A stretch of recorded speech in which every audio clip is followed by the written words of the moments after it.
మా నీతికిని మా జీవమునకు మా ఉనికికి ఆధారభూతుడవై మా ప్రియాపరులకు తండ్రి, ఈ యొక్క ఉన్నతమైన ఘనమైన శ్రేష్టమైన నామమునకు ఎనలేని కృతజ్ఞతాస్తుతులు స్తోత్రములు చెల్లిస్తున్నాను. ఈ గురువార కాలం నాడు సాయంకాలమున నాయన ప్రత్యేకమైన విధంగా మేము నీ మాటలను ధ్యానించుటకు ఇటు రీతిగా చేరి ఉన్నాం. మమ్మల్ని సిద్ధపరిచి నడిపించిన విధానాన్ని బట్టి కృతజ్ఞతాస్తుతులు చెల్లిస్తున్నాం. తండ్రి, ఇప్పటి వరకు పాడినటువంటి పాటల ద్వారా నీవే మహిమ ఘనత ప్రభావాలు పొంది ఉన్నామని నమ్ముతున్నాం.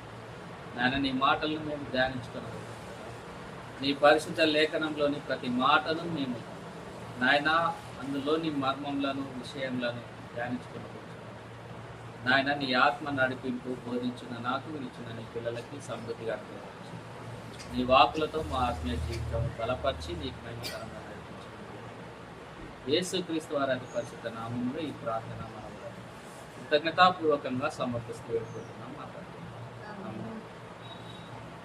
ప్రియమైన దేవుని వల్లారా, నిన్నటి ఆదివారమున మనము కొన్ని అంశములను గురించి చదివాం. సహవాసం, దేవునితో సహవాసం. తన కుమారునితో సహవాసమునకు మిమ్మల్ని పిలిచిన దేవుడు ఏమై ఉన్నాడు? నమ్మదగిన వాడు. తన కుమారుని యొక్క సహవాసమునకు మనల్ని పిలిచినటువంటి దేవుడు నమ్మదగిన వాడు. కాబట్టి దేవునితో సహవాసం కలిగి ఉండడం అంటే క్రీస్తు ప్రభుతో సహవాసం కలిగి ఉండడము, పరిశుద్ధాత్మతో సహవాసం కలిగి ఉండడము, తండ్రి అయిన దేవునితో సహవాసం కలిగి జీవించడం.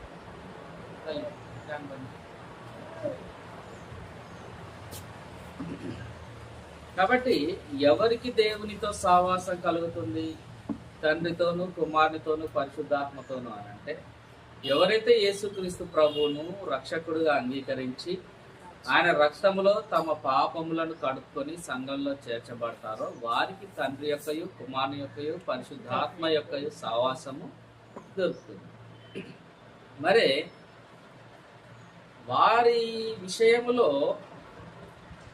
ఇప్పుడు మనము చదివాము, దేవునితో సహవాసం కలగడానికే కదా యేసుక్రీస్తు ప్రభు ఈ లోకానికి వచ్చింది.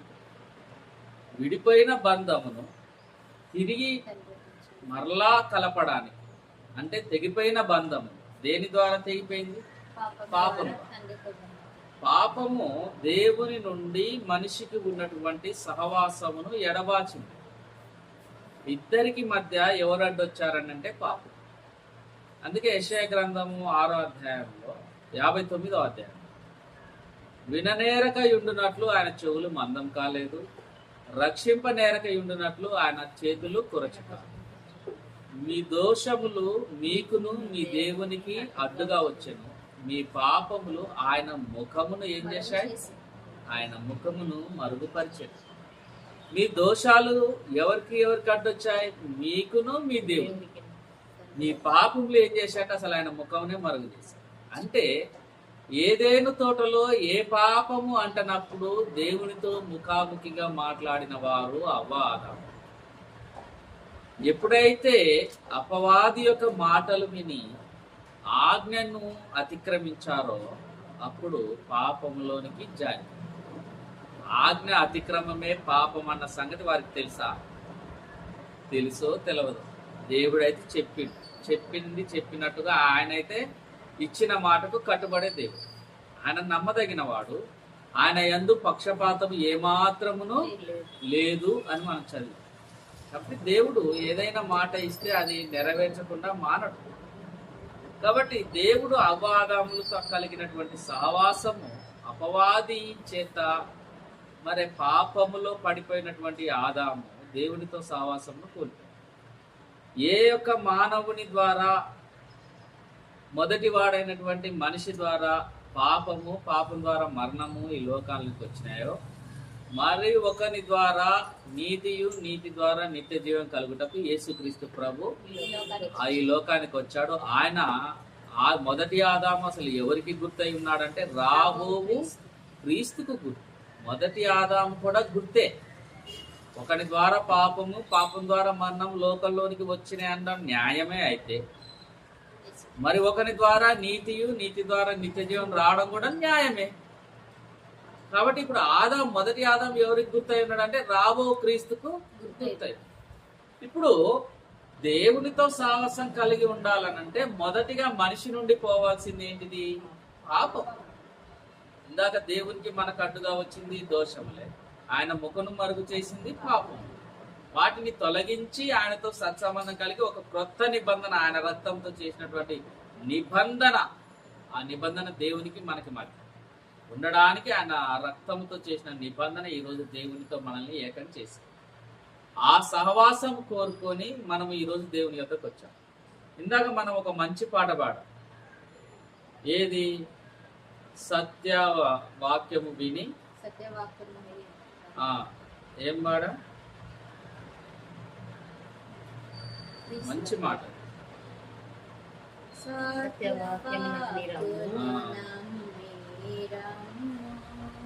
నిత్య జీవము అవునా? ఏం నమ్మి రావాలి ఇప్పుడు యేసుక్రీస్తు దగ్గరికి? సంఘంలోనికి దేని బట్టి రావాలి ఇప్పుడు సంఘానికి? నువ్వు సత్యవాక్యమును నమ్మి నువ్వు సంఘానికి రావాలి. ఎందుకు వస్తున్నావు అనంటే నిత్య జీవం ఆయన ఇస్తాడు కాబట్టి. నిజంగా ఆలోచించండి, ఈరోజు సత్యవాక్యం చెప్పే సంఘానికి రప్పిస్తున్నారా? నిత్య జీవం కొరకే సంఘానికి వస్తున్నారు. ఎంత బాధ ఉండాలి అసలు ఆలోచిస్తే. మనకే ₹1 కోటి ఒకటి మోసం చేస్తే ₹1,00,000 10,000 అయినా కానీ 10,000 10 లక్షలు ఒకరు మోసం చేస్తే ఎట్లుంటుందో, మన హృదయం ఎంత పగిలిపోతుందో. ఇంతమంది దేవునికి విరుద్ధంగా ఉంటూ దేవుణ్ణే మళ్ళీ ప్రార్థిస్తున్నారంటే దేవునికి ఎంత బాధ ఉండాలి చెప్పండి. సత్యవాక్యమును నమ్మి రమ్ము, నిత్య జీవము నిచ్చును నీకు అని అన్నాడు తప్ప లోకాశలను నమ్మిరా, లోకంలో సంబంధమైన దీవెనలు ఇచ్చును నీకు అని అన్నాడా? ఎక్కడున్నారు అసలు? ఆదివారం మనం పరిశీలించి చూసినప్పుడు యేసు క్రీస్తులోనికి రాకముందు సౌలుగా ఉన్నటువంటి జీవితము ఎలా ఉంది, పౌలుగా మారినటువంటి జీవితం ఎలా ఉంది అని అంటే పూర్తిగా భిన్నంగా ఉంది. ఆయన ఇంటింట జొచ్చి స్త్రీలను పురుషులను ఈడ్చుకొని వచ్చి వారిని చంపినట్టుగా చెరసాల వేసినట్టుగా హింసించాడు. పూర్వము హింసకుడను దూషకుడను హానికరుడు. ఆయనతో పెట్టుకుంటే హాని. మద్యపానము ఆరోగ్యానికి హానికరం, పొగ తాగుట ఆరోగ్యానికి హానికరం. సౌలు గారు మన ఊరికి, మన ప్రాంతానికి, మన ఇంటికి వస్తున్నాడంటే అది కూడా హానికరం, ప్రాణాలే పోతాయి. ఇంత హానికరుడిని యేసుక్రీస్తు ప్రభులోనికి వచ్చిన తర్వాత నువ్వు గోర్లు కొరకు మైండ్ సరిగా పెట్టు. యేసుక్రీస్తు ప్రభులోనికి వచ్చాక ఏడవబడ్డాడు. ఆయన ఇంటింటా వచ్చి ఈడ్చుకెళ్ళింది కదా, ఏడవబడ్డాడు. చెరసాల్లో వేసింది కదా, చెరసాల వేయాలి.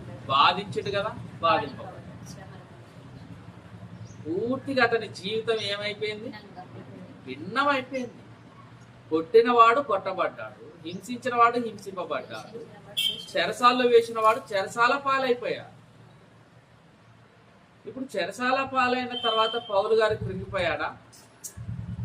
పౌలు గారు నేను బందీనై ఉన్నాక మీలో ఇంకా వాక్యము, మీలో ప్రేరణ ఇంకా బలముగా ఎంచబడ్డది అని అంటాడు. ఎవరికి పత్రిక రాస్తూ?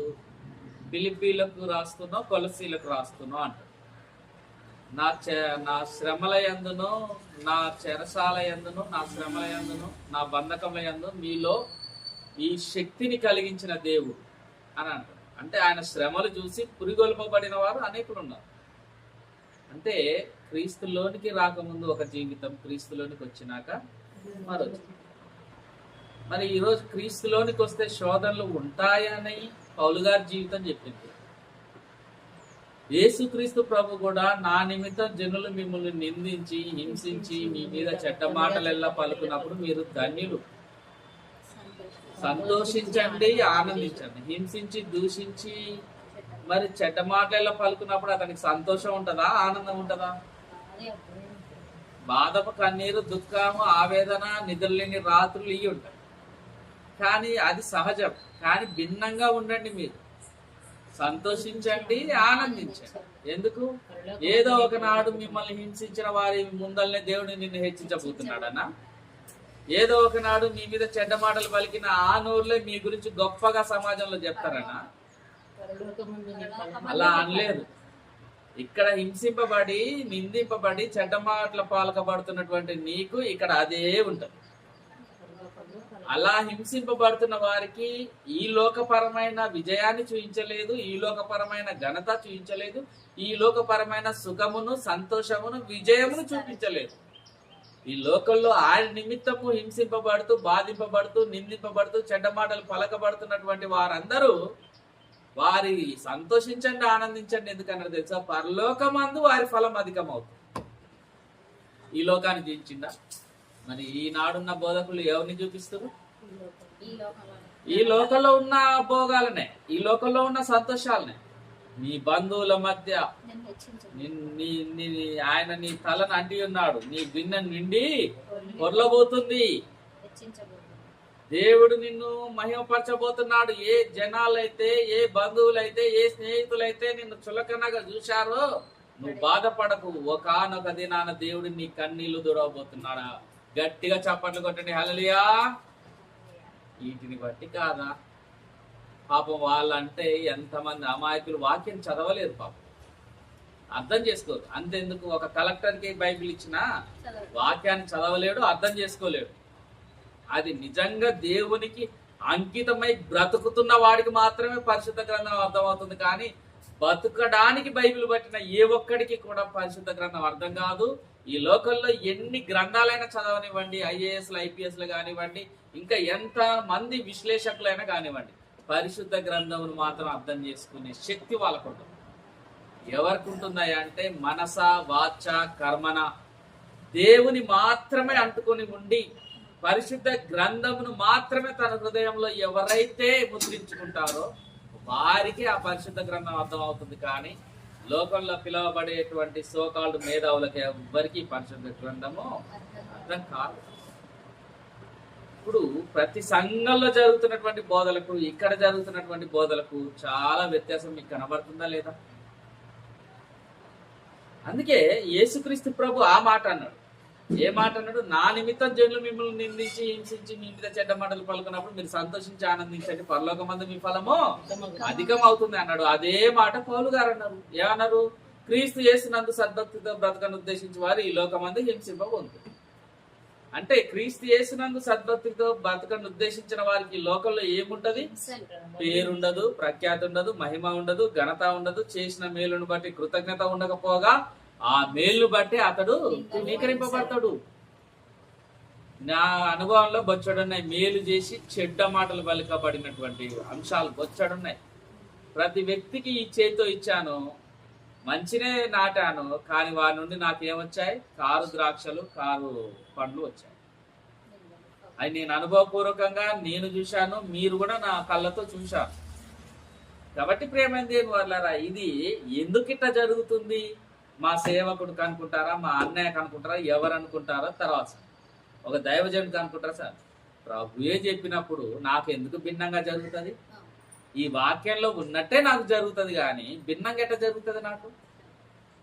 ఇప్పుడు నాకు కలుగుతున్నాయి పౌలు కంటే, క్రీస్తు కంటే, పౌలు కంటే, అపోస్తల కంటే, ఆనాడు మొదటి శతాబ్దంలో ఉన్న క్రైస్తవుల కంటే చాలా స్వల్పమైనవి. పర్వతం ముందు ఒక గడ్డిపోచ లాంటిది నాది. మరి దీనికే మనం ఆశ్చర్యపోతే ఎట్లా? మొదటి శతాబ్దంలో క్రైస్తవుల పరిస్థితి, ఇంటింట జొచ్చి తల్లి ముందే కొడుకుని చంపడం, కొడుకు ముందే తల్లిని చంపడం, భర్త ముందే భార్యని చంపడం, వారి ముందే చెరసాల్లో వేసి హింసింపబడ్డం ఎంత కఠినంగా ఉన్నాయి. అలాంటి దినాలు గడిపినప్పుడు ఈ పెద్ద శోధనలా. కాబట్టి ఈ లోకంలో క్రీస్తు యేసునందు ఎవరైతే సద్భక్తిగా బ్రతకను ఉద్దేశిస్తారో వారు ఈ లోకంలో ఏం చేయబడతారంటే హింసింపబడతారు, శోధింపబడతారు. అందుకే ప్రేమైన దేవుని వాళ్ళారా, ఒక మంచి మాట చూద్దాము. ఒకసారి మీ గ్రూప్ లోనే ఉంటుంది చూడండి, మన వాట్సాప్ గ్రూప్ లో వాట్సాప్ గ్రూప్లో రిఫరెన్స్లు అన్ని పంపించాను. మనం ఏమి కలిగి ఉండాలి అనంటే వీటిని బట్టి, శ్రమలను బట్టి మనము కృషించుకొని పోకూడదు. మన నిరీక్షణలో, మన విశ్వాసములో మనం కృంగిపోకూడదు. ఏం కలిగి ఉండాలి? రోమపత్రిక 5:3 అంతేకాదు, శ్రమ ఓర్పును, ఓర్పు పరీక్షను, పరీక్ష నిరీక్షణను కలగజేయునని ఎరిగి శ్రమల యందును అతిశయపడుదుము. ఏం చేయాలంట? నీ అతిశయం ఎందులో? నీ కలుగుతున్నటువంటి పేరును బట్ట, నీ కలుగుతున్నటువంటి ఘనతను బట్ట, నీ పేరు 10 మందిలో నానుతున్న దాన్ని బట్ట, నీకున్న అధికారాన్ని బట్ట, నీకున్న ధనమును బట్ట, నీకున్న బలమును బట్ట, నీకున్న శౌర్యమును బట్ట. రాజు తన శౌర్యమును బట్టి, బలవంతుడు తన బలమును బట్టి, రాజు తన గుర్రములను రథములను బట్టి అతిశయింపకూడదు. అతిశయించువాడు యెహోవా యందే అతిశయించాలి. అంటే రాజు తన రథములను బట్టి, గుర్రములను బట్టి అతిశయించకూడదు. అవునా? దేని యందు ఆనందించాలి? యెహోవా యందు మాత్రమే ఆనందం. ఇప్పుడు కొత్త నిబంధన ఏం చెప్తుంది? శ్రమల యందును అతిశయపడు. ఈ అతిశయపడే విషయంలో ఏం కలిగి ఉంటాయి నీకు? క్రీస్తునందు శ్రమ ఏం కలిగి ఉండాలి?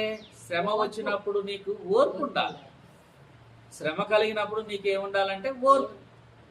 ఆ ఓర్పు ఏం కలిగిస్తుంది అని అంటే, పరీక్షలో నేను ఉన్నాను, ఈ పరీక్ష నెగ్గాలని నీకు తెలియజేస్తుంది. పరీక్షకు ఓర్పు కావాలా? లేకపోతే ఏ పరీక్ష లేకుంటే ఓర్పు ఉంటుందా? పిల్లలు రాత్రింబవలు కష్టపడి చదువుతారు. రేపు ఎగ్జామ్ అనగానో వారం రోజులకి ఇంకో ఎగ్జామ్ అనగా ఎందుకు కష్టపడి చదువుతున్నారు? ఓర్పిక చేసుకొని. నిద్ర కాగలేని వాళ్ళు నిద్ర కాగుతారు, తిండి కాగలేని వారు తిండిని బంద్ చేస్తారు, మొత్తము అన్నిటిని ఓర్చుకుంటారు. వాళ్ళకి ఏముంటది అనంటే, ఇది ఈ టైంలో నిద్ర, ఆకలి అనేవి మర్చిపోతారు. ఎందుకు? అది పరీక్షల కాలం. ఆ టైంలో వాళ్ళకి అంతా తెలియకుండానే ఒక ఓర్పు వచ్చేస్తుంది. నా బిడ్డ ఏనాడు ఒక రాత్రి మేలుకోవడం, అసలు నిద్ర కాగలేని బిడ్డ, నిద్ర కాగలేని కొడుకు, ఆకలి కాగలేని బిడ్డ, ఆకలి కాగలేని కొడుకు, అసలు ఆకలి నిద్ర అనేది మర్చిపోయి లేస్తే ఆ పుస్తకాల ముందే కూర్చుంటున్నాడంటే ఆ పరీక్ష కాలం వాళ్ళకి అలాంటి ఓర్పు వస్తుంది. క్రైస్తవుడు అయిన నీకు శ్రమ, ఆ శ్రమలో నీకు ఉండాల్సింది ఓర్పు. ఆ ఓర్పు నీకేం తెలియజేస్తుంది అంటే, ఇది పరీక్ష కాలం అని పరీక్షను తెలియజేస్తుంది. పరీక్ష నీకు ఏమి సూచిస్తుంది అంటే నిరీక్షణ సూచిస్తుంది. పరీక్ష రాసిన ప్రతి ఒక్కరు అమ్మ పరీక్ష అయిపోయాను అనుకుంటారా? తాము రాసిన పరీక్షల ఫలితాల యొక్క నిరీక్షణ కొరకుంటారా? పరీక్ష రాస్తారు. TET exam, DSC exam, group 1, group 2, BSc nursing పోస్టుల కొరకు ఏదో ఒక పోస్ట్, ఒక అటెండర్ కానించి మొదలు పెడితే ఐఏఎస్ ఆఫీసర్ వరకు ఏ పరీక్ష రాస్తారో కష్టపడి ఓర్పు, శ్రమ కలిగి పరీక్షను ఎదుర్కొంటారో ఆ పరీక్ష దేని కొరకు కలిగిస్తుందంటే నిరీక్షణ. మళ్ళీ రాబోయే రిజల్ట్స్ ఎప్పుడు వస్తాయా? ఇంకా రాలేదు, ఎప్పుడు వస్తాయా? అవునా? ఎదురు చూసిన వాళ్ళు లేరా? కొన్ని రిజల్ట్స్ 10-15 ఏళ్ళకు కూడా వచ్చిన రిజల్ట్స్ ఉన్నాయి. కొంతమంది టీచర్ ఎగ్జామ్స్ రాసిన వాళ్ళు ఏదో చిన్న తేడా ఉండి కోర్టులో కేసు అయిపోయి మళ్ళా 10 సంవత్సరాలకు ఆ రిజల్ట్స్ వచ్చినవి ఉన్నాయి. ఆ పోస్టులు ఎక్కి మళ్ళీ ఎమ్మటే రిటైర్ అయిన వాళ్ళు కూడా ఉన్నారు, 1-2 ఏళ్ళు చేసి. మరి ఇప్పుడు ఏం కలిగిస్తుందంటే పరీక్ష అనేది మనకు నిరీక్షణను కలగజేయనని ఎరిగి మనం ఏం చేయాలి అలాంటప్పుడు? శ్రమల యందు అతిశయపడాలి. మరి ఆ అతిశయం ఈరోజు క్రైస్తవులు అని చెప్పబడుతున్నటువంటి విశ్వాసులకు కలిగించాల్సినటువంటి బాధ్యత ఎవరిది? సేవకుడిది, ఆ స్థానిక సంఘ బోధకుడు. అందుకే దేవుణ్ణి ఎలా ఎతకాలి? దేవుని సన్నిధిలో మనము ఏమి నిలిపి ఆయన ఎతకాలంటే లోక సంబంధమైనవి కాదు. ఆయనని ఎతికే విధానం ఉంది. ఎతకాల్సినటువంటి ఆయన విధానము, తీరు మనకుంది. ఎలా ఎతకాలో ఒకసారి యోబు గ్రంథము రాసి చూసినట్లయితే, యోబు గ్రంథము 8వ అధ్యాయం 5వ వచనము ఏమంటుంది? నీవు జాగ్రత్తగా దేవుని వెదికిన ఎడల, సర్వశక్తుడగు దేవుని బతిమాలుకొనిన ఎడల, నీవు పవిత్రుడవై యథార్థవంతుడవైన ఎడల నిశ్చయముగా ఆయన నీ యందు శ్రద్ధ నిలిపి నీ నీతికి తగినట్టుగా నీ నివాస స్థలమును వర్ధిల్ల చేయి. నువ్వు దేవుని జాగ్రత్తగా వెతకాలి. వెతుకుతూ సర్వశక్తుడైన దేవుని నువ్వు ఏం చేయాలంట? బతిలాడుకోవాలి. ఆ బ్రతిలాడుకోవడం వెతకడం ఎక్కడ జరుగుతుంది అని అంటే సంఘంలో జరుగుతుంది, ప్రార్థనలో జరుగుతుంది. సంఘంలో ప్రార్థనలో జరిగేటువంటిది ఏమిటంటే వెదకిన ఎడల ఏంది? సర్వశక్తి నువ్వు జాగ్రత్తగా దేవుని వెదికిన ఎడల అని అంటే క్రొత్త నిబంధన హెబ్రీయులకు రాసిన పత్రికల్లో ఒక మంచి మాట ఉంటుంది. 4వ అధ్యాయంలోనో 5వ అధ్యాయంలో 6వ అధ్యాయం. విశ్వాసం లేకుండా దేవునికి ఇష్టడై ఉండట అసాధ్యము. ఆయన యొద్దకు వచ్చువారు ఆయన ఉన్నాడనియో తను వెతుకు వారికి ఫలం దయచేయవాడనియో నమ్మవలను కదా. ఇప్పుడు ఏమంటుంది యోబు గ్రంథము? నీవు పవిత్రుడవై నీవు జాగ్రత్తగా దేవుని వెదకిన ఎడల, విశ్వాసం కలిగి దేవుని వెదకాలనేది క్రొత్త నిబంధన చెబుతుంది, పాత నిబంధనలో కూడా ఉంది. సర్వశక్తుడకు దేవుని నువ్వు ఏం చేయాలి? బతిమాలుకొని ఎడల నీవు పవిత్రుడవై. నువ్వు ప్రార్థన చేసి దేవుని వెతకడం కాదు, బ్రతిమలాడుకోవడం కాదు. దేవుని వెతుకుతూ బ్రతిమలాడుకుంటూ మళ్ళా ఈ లోక సంబంధమైన ఆచారాలను, ఈ లోక సంబంధమైన అలవాట్లను, ఈ లోక సంబంధమైన వేషధారణ నీలో ఉండకూడదు. ఎలా ఉండాలి? నీవు పవిత్రుడవుగా ఉండాలి.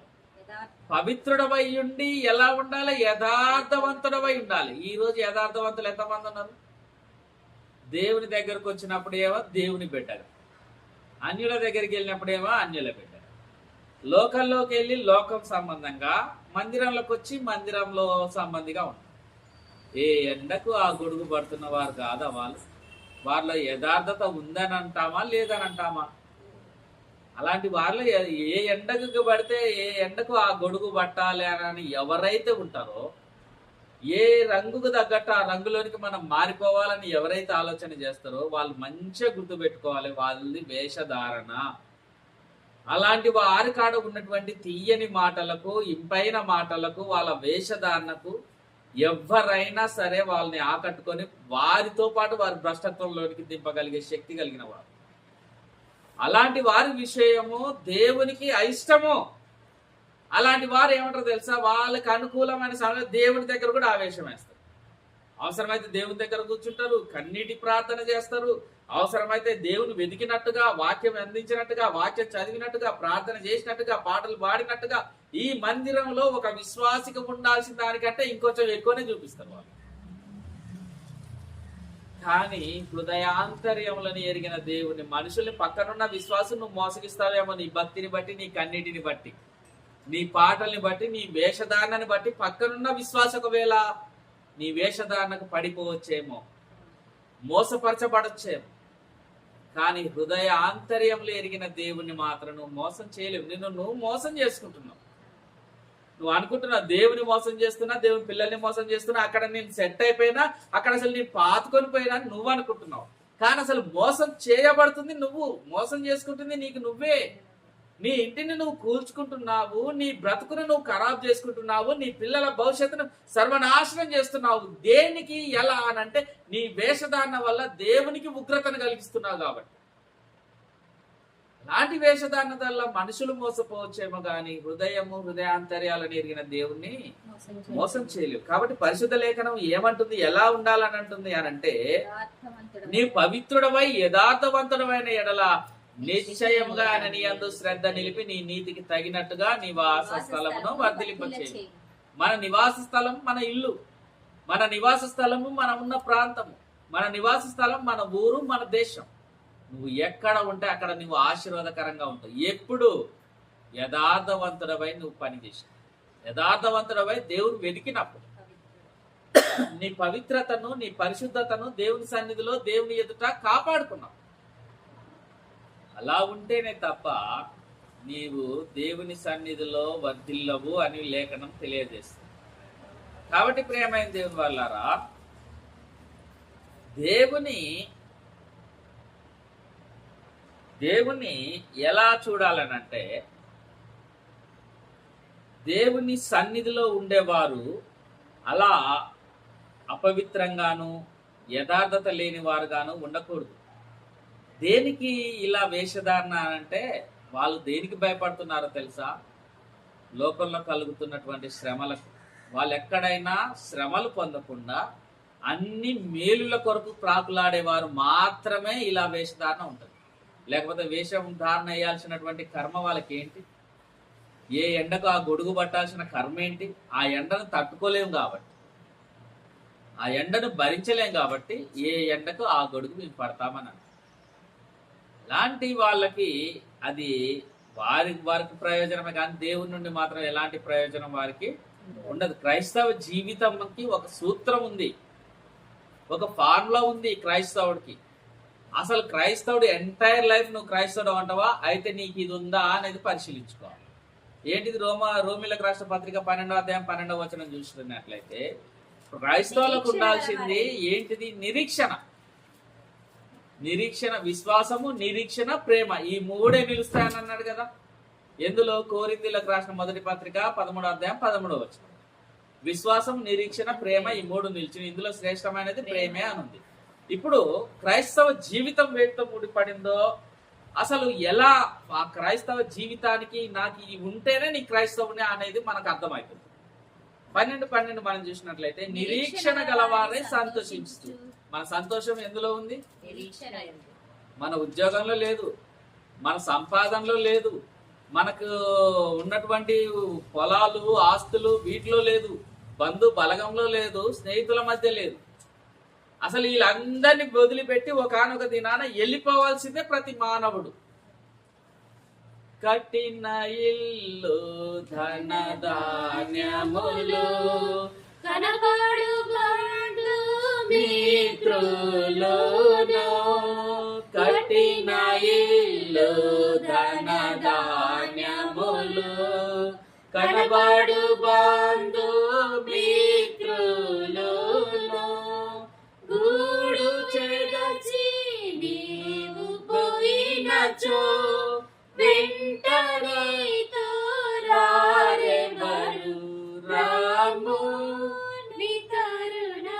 ఎవరు వెంట? కట్టిన ఇల్లు, ధనధాన్యాదులు, బంధువులు, మిత్రులు, వీళ్ళందరూ నువ్వు ఎప్పుడైతే నీ శరీరం అను గూడు విడిచిపోతావో వీళ్ళెవరు నీతో రారు. ఒంటరిగానే వచ్చావు, ఒంటరిగానే పోతావు. కాబట్టి బ్రతుకుచున్నవాడు దేని నిమిత్తం బ్రతకాలంటే క్రీస్తు యేసునందు విశ్వాసం కలిగి నిరీక్షణ కలిగిన వాడే బ్రతకాలి. ఆ నిరీక్షణ యందే సంతోషించేవాడై ఉండాలి. ఇప్పుడు కట్టుకున్నాడు, ఇల్లు ఉంది, బంధు బలకం ఉంది, ధనధాన్యాదులు ఉన్నాయి, అన్ని ఉన్నాయి, కానీ ఒంటరే కదా. అతని ఆత్మ నరకానికి పోతుంటే ఏ బంధువులు స్నేహితులు ఆపగలిగారు? ఏ ధనధాన్యాదులు ఆపగలిగిన? ఏ మేడల మిద్దలు ఆపగలిగిన? చెప్పండి. ఏ ఆప. వాటిని బట్టి అతిశయించకూడదు, సంతోషించకూడదు. ఎలా ఉండాలి క్రైస్తవుడి జీవితం అంటే నిరీక్షణ కలిగిన వారై సంతోషించు. నిరీక్షణ కలిగి సంతోషించాలి. ఆయన రాబోతున్నాడు, ఆయనతో పాటు నన్ను తీసుకుని. ఆయన రాబోతున్నాడు, ఆయనను పొడిచిన వారు కూడా ఆయన చూస్తారంట. నేను ఆయనను చూడబోతున్నాను. ఆయన మొహం చూడకుండానే, ఆయన రూపురేఖలు తెలవకుండానే, ఆయన స్వరం వినకుండానే పరిశుద్ధ లేఖనాలని నమ్మి నేను బ్రతుకుతున్నాను. ఒకనొక దినాన నేను నా ప్రభువుని నేను చూడబోతాను అన్న నిరీక్షణ కలిగిన వారే సంతోషించాలి. వరుడి కోసం వధువు ఎదురు చూస్తూ ఎలా సంతోషిస్తుందో సంఘము కూడా క్రీస్తు రాకడ కొరకు ఎదురు చూస్తూ నిరీక్షణ కలిగి సంతోషిస్తూ ఏం చేయాలి? శ్రమయందు ఓర్పు గలవారి. ఈ నిరీక్షణలో శ్రమ ఉంటుందా? ఉండదా? ఈ నిరీక్షణ కలిగే జీవితంలో శ్రమలు ఉంటాయి. అందరూ అనుకుంటారు ఎప్పట్లాగానే భూమి ఉంది, ఎప్పట్లాగానే ఆకాశం ఉంది, ఎప్పట్లాగానే అన్నీ ఉన్నాయి, ఇంకా వీళ్ళు వస్తానన్న దేవుడు ఇంకా రాలే, అసలు దేవుడే లేడనే టైం వస్తుంది. అప్పుడు సడన్ గా గర్భిణీ స్త్రీకి ప్రసవ వేదన మొదలైనట్టుగా క్రీస్తు రాకడ సంభవిస్తుంది. అదంతా నిరీక్షణతో కూడుతుంది. కాబట్టి నిరీక్షణ కలిగిన వారై సంతోషించు, శ్రమయందు ఓర్పు గలవారై ప్రార్థన యందు పట్టుదల కలిగి ఉంది. ఇందులో లోక సంబంధమైన ఏదైనా కనిపించిందా మీకు? ఇంతవరకు ఇన్ని వాక్యాలు చదువుతున్నామే. మీరు క్రొత్త నిబంధనే కదా క్రైస్తవుడి జీవితమునకు నిరీక్షణకు ఆధారము. ఆ క్రొత్త నిబంధన ఆ మొదటి అధ్యాయము, మత్తయి సువార్త 1వ అధ్యాయం 1వ వచనం నుంచి ప్రకటన గ్రంథము చివరి అధ్యాయం చివరి వచనం వరకు చూడండి. ఆయన పరలోకమందు వారి పేర్లు రాయబడతాయి జీవ గ్రంథమందు, పరలోకమందు జీవవృక్ష ఫలములు భుజింపనిత్తును అని అన్నాడు తప్ప, తెల్లని వస్త్రములు పరలోకంలోనే ఇస్తానని అన్నాడు తప్ప లోక సంబంధంగా ఏదైనా చెప్పాడా? 12 గుమ్మలు కలిగిన పట్టణం అని పరలోకాన్ని జీవించాడు. అవునా? దేవదూతల వల్లే మారిపోతాము, కడబర మూడగానే క్షయమైనది అక్షయతం ధరించుకుంటుందని పరలోకాన్ని జీవించాడు. అసలు ఈ లోకంలో ఒక్కటి చూపించినట్టుగా నాకు పరిశుద్ధ గ్రంథంలో ఒక్కటి చూపియండి. నాకు అబ్రహాం దీవించిన దేవా నన్ను దీవించాడు. నువ్వు అబ్రహాం కాదు, ఆయన నిన్ను అలా దీవించాడు. యోనాను కాపాడిన దేవా నన్ను కాపాడంటే యోనా చేసిన పరిచర్య నువ్వు చేయలేదు, నువ్వు అలా ప్రార్థన చేసే అర్హత నీకు లేదు. వాళ్ళ గురించి నీకు తెలుసు అంతే. ఇక తెలిసినోడు తెలిసినట్టుగా ఉంటుంది. అబ్రహాం జీవితం వేరు, ఆయన పరిచర్య జీవితం వేరు. యోనా జీవితం వేరు, అతని పరిచర్య జీవితం వేరు. దానియేలు జీవితం వేరు, అతని పరిచర్య జీవితం వేరు. యేసేపు జీవితం వేరు, అతని పరిచర్య జీవితం వేరు. సంసోను జీవితం వేరు, అతని పరిచర్య విధానం వేరు. ఈ ముగ్గురు లైఫ్ స్టైల్ కి ఒకటికొకటి సంబంధం ఏమైనా ఉందా? ఏం లేదు. దేవునితో అనుబంధం కలిగిన వాళ్ళ లైఫ్ వాళ్ళదే. దేవునితో సంబంధం కలిగి దేవునితో నడిచిన వాళ్ళే తప్ప ఎవరి జీవితం ఎవరికైనా పొందనుందా? సంసోను జీవితానికి ఈ అందరి జీవితానికి ఏమైనా సంబంధం ఉందా? లేదు. ఒక్కటే, వారు దేవుని పిల్లలు, దేవునితో సంబంధం కలిగి దేవునికి పరిచయం చేసారు, సంసోను చేశారు. దానియేలు జీవితానికి వీరందరి జీవితానికి ఏమైనా పొందనుందా? కానీ దానియేలు దేవుని వాడు, దేవుని పరిచయం చేశాడు, దేవుని కొరకే బ్రతికాడు, అంతే.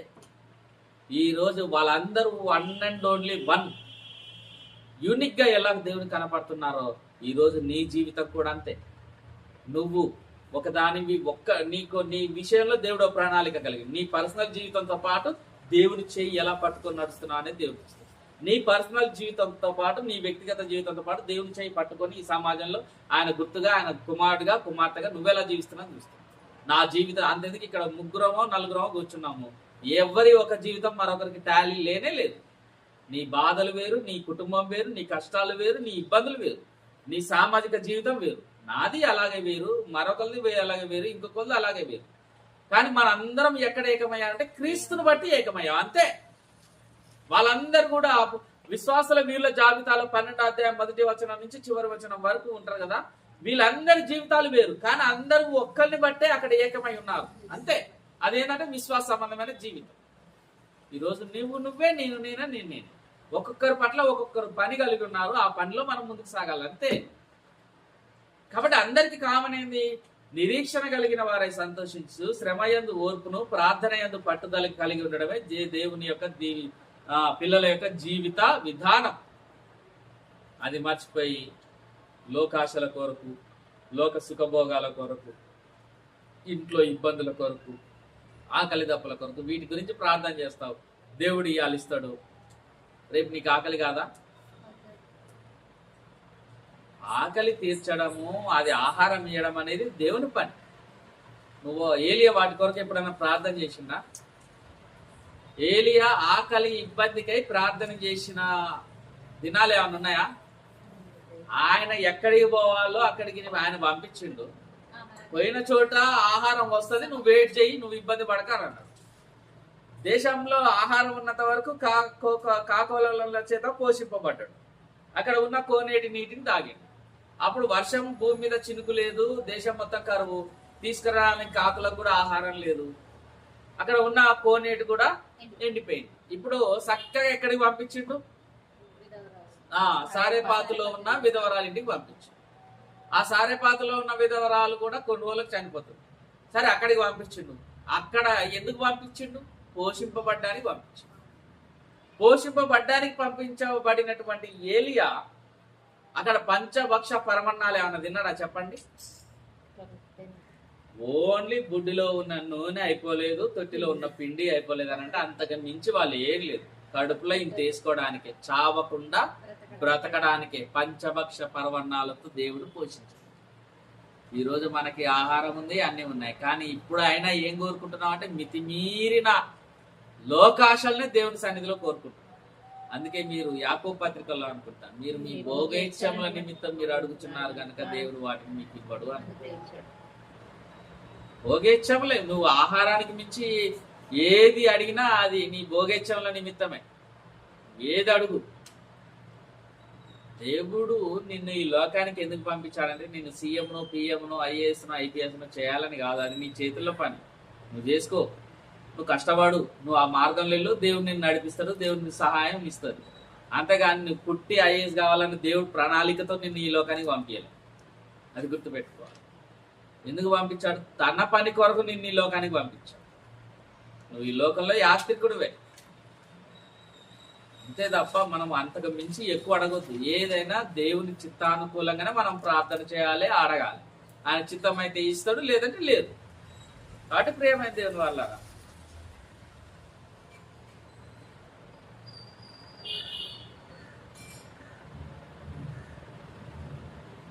కాబట్టి ఇలాంటి నిరీక్షణ మనకు కలుగుతున్నప్పుడు మనము ఎలాంటి పరిస్థితుల్లో కూడా మనం సిగ్గుపడవలసినటువంటి అవసరత లేదు.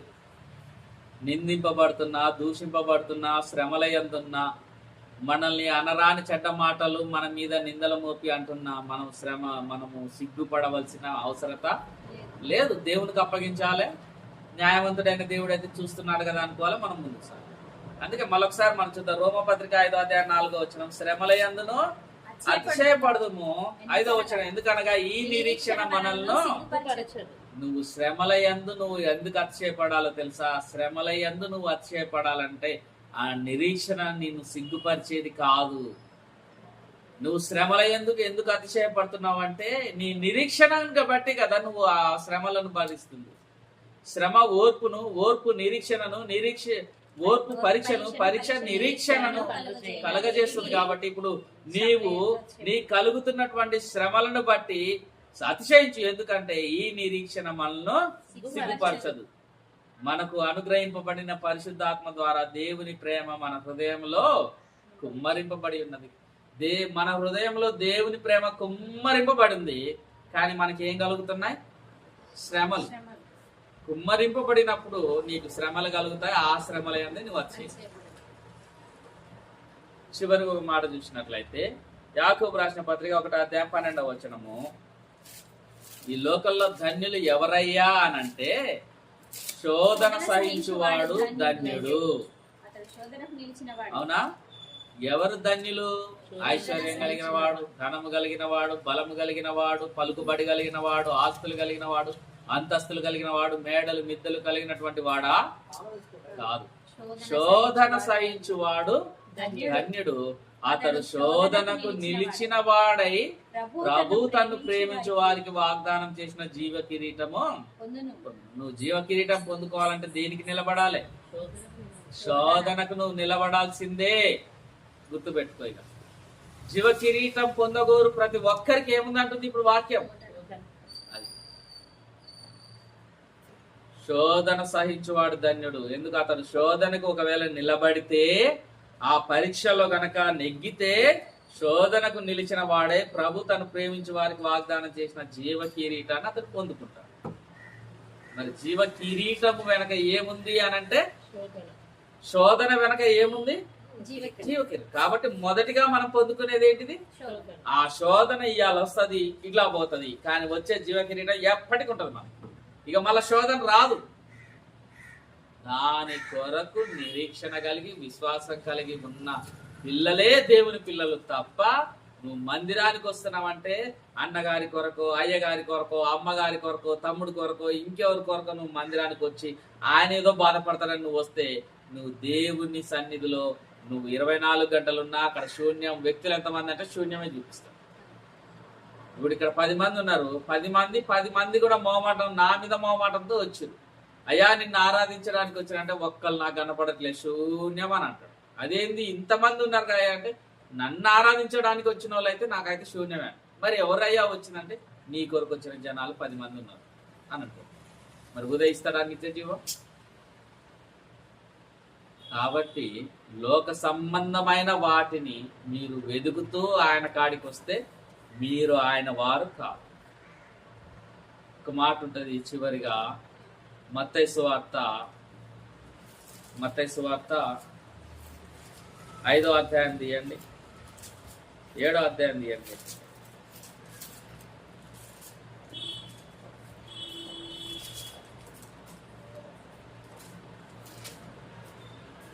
6వ అధ్యాయము 31 నుంచి చూడండి.